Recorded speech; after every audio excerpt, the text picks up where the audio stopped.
کر رہا ہے، مثلا شیعہ ہی توہین کے حوالے سے نشانے پہ کیوں ہوتے ہیں؟ آپ گستاخی کرتے ہی کیوں ہیں؟ کیا ذاکرین ممبروں سے گستاخی نہیں کرتے؟ جس کی جو بس میں آتا ہے امہات المومنین کے لیے، صحابہ کرام کے لیے نہیں کہہ دیتا دھرلے کے ساتھ؟ میری بات تو یہ ہے کہ اگر کوئی ایسا کرتا ہے نا تو اس کو سب کو مل کر اس کے خلاف FIR کاٹنی چاہیے. میں اس میں آپ کے ساتھ ہوں. جو ایسا کرے، اگر ایک بندہ ایسا کرتا ہے تو آپ 25 کروڑ پر الزام لگائیں گے. بہت سارے صحابہ نے شراب پی، آپ کہیں گے سارے صحابہ نعوذ باللہ شرابی تھے؟ جنہوں نے شراب پی ان کو سزا بھی ملی. تو اس کا مطلب یہ ہے اگر کسی نے بدکاری کی، وہ تو شراب کے حکم لانے سے پہلے ہے نا، نہیں اس کے بعد کی. شراب کے حکم کے آنے سے پہلے تو سزا بھی نہیں تھی نا. میں سزا کی بات کروں. جن کو درے لگے ہیں شراب پینے پر، کب لگے ہیں؟ شراب کے حکم کے، حرمت کے حکم کے آنے کے بعد. تو وہ کون تھے؟ کافر تھے؟ نہیں، کافروں پر تو کوئی پابندی نہیں ہے. مسلمان تھے. تو وہ مسلمان کون تھے؟ مدینہ والے تھے. مدینہ والے کون تھے؟ جو رسول اللہ کو دیکھ چکے تھے. تو صحابی کی تعریف کیا کی جاتی ہے؟ جس نے ایمان کی حالت میں نبی کریم کو دیکھا ہو. تو اس کا مطلب ہے ان پر یہ حدیں جاری ہوئیں. کیا صحابہ میں ہاتھ کٹے یا نہیں؟ صحابہ کو قتل کے جرم میں پھانسی یا ان کا سر کاٹا گیا یا نہیں؟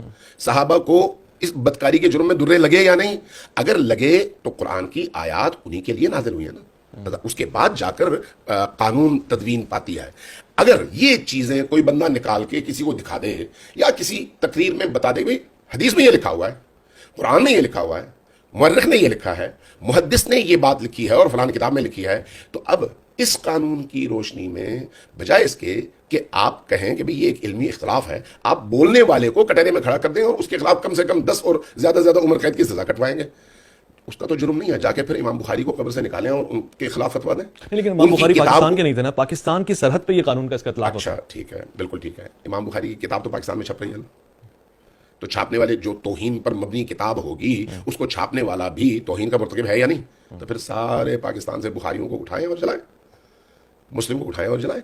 کیونکہ جتنی توہین اللہ کی، رسول اللہ کی، امہات المؤمنین کی، سابقہ انبیاء کی، صحابہ کی، اہل البیت کی، بخاری میں، مسلم میں موجود ہے. دنیا کی کسی کتاب میں نہیں ہے. کیا بات کر رہے ہیں؟ جی ذرا پڑھ کے دیکھ لیں آپ. یہ تو مجھے مسلمان کی کتاب ہے. اگر ایسا ہے تو مجھے کوئی ٹائم دیں، کوئی اور پروگرام رکھیں، میں ایک ایک کر کے، وہ ہزاروں ہیں، یہ درجنوں میں نہیں ہے. یعنی وہ دانستہ توہین کی گئی ہے، آپ کہہ رہے ہیں کہ ارے بھائی اگر یہ کہا جائے کہ یہ حدیث ہے، میں مثال دیتا ہوں، اگر یہ کہا جائے یہ حدیث ہے کہ حضرت موسیٰ نہا رہے تھے، شیطان آیا ان کے کپڑے لے کے بھاگ گیا، حضرت موسیٰ مادرزاد برہنہ نعوذ باللہ اس کے پیچھے بھاگتے رہے، شیطان سارے شہر میں گھومتا رہا اور لوگ حضرت موسیٰ کو اس شکل میں دیکھتے رہے. تو یہ حضرت موسیٰ کی تعریف ہے، تنقیص ہے، توہین ہے، کیا ہے؟ قابل برداشت ہی نہیں ہے. اچھا اگر کوئی یہ کہے کہ بخاری کی حدیث ہے کہ نبی کریم اپنی زوجہ حضرت ام المومنین عائشہ کے ساتھ، اب یہ باتیں میں کیسے، مطلب میں سننا ہی نہیں چاہ رہا، میں دلی میرا بجھ رہا ہے اس کو سن. پھر بخاری کو میں اسی لیے کہہ رہا ہوں نا پابندی لگا دیں. چونکہ بخاری میں یہ حدیث ہے نا کہ آپ اور حضرت عائشہ چادر کے نیچے تھے، حضرت ابو بکر داخل ہوئے اپنی جگہ سے ہلے نہیں. یہ ساری چیزیں آپ کہہ رہے ہیں کہ یہ موجود ہے. یہ توہین ہے یا نہیں؟ یہ توہین ہے یا نہیں؟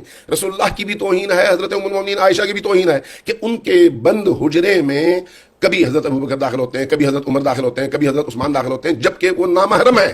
ایک مولوی صاحب اپنی بیوی کے لیے کبھی بھی اس طرح کی کوئی بات ایک لمحے کے لیے قبول کرنے کو تیار نہیں ہوتے. کوئی بھی غلط کی شان میں کیسے تیار ہو جاتے ہیں؟ کوئی بھی غلط آدمی. اگر ایسا ہے تو پھر ان کتابوں کو آگ لگانی پڑے گی نا. پھر اچھا میں آپ سے توہین تو ہے. جنہوں نے وہ کتاب چھاپی ہے ان پر توہین کا پرچہ کروائیں، جنہوں نے اس کا ترجمہ کیا ہے ان پر توہین کا پرچہ کروائیں، جس ادارے نے چھاپا ہے اس ادارے کو بند کروا دیں. تو پاکستان میں کیا بچتا ہے پھر آپ کے پاس؟ تاریخ اسی طرح سے اٹھا کر دیکھ لیں. جتنے محدثین کی بڑی بڑی کتابیں ہیں وہاں پر بڑے بڑے نام آور شخصیات کے حوالے سے ایسی ایسی چیزیں موجود ہیں، اور ان میں سے کوئی بھی، میں آپ کی اطلاع کے لیے عرض کروں، شیعہ نہیں ہے.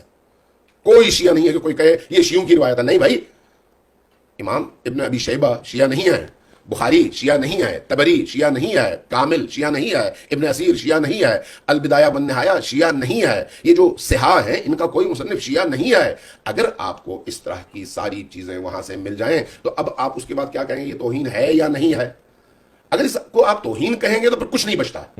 اگر آپ اس کو توہین نہیں کہیں گے تو پھر بولنے والا اور وہ بیان کرنے والا وہ بھی توہین نہیں کر رہا. تو اس لیے توہین کی تعریف ضروری ہے کہ توہین کس کو کہتے ہیں. سارا مدعا یہ ہے کہ توہین ڈیفائن ہو جائے.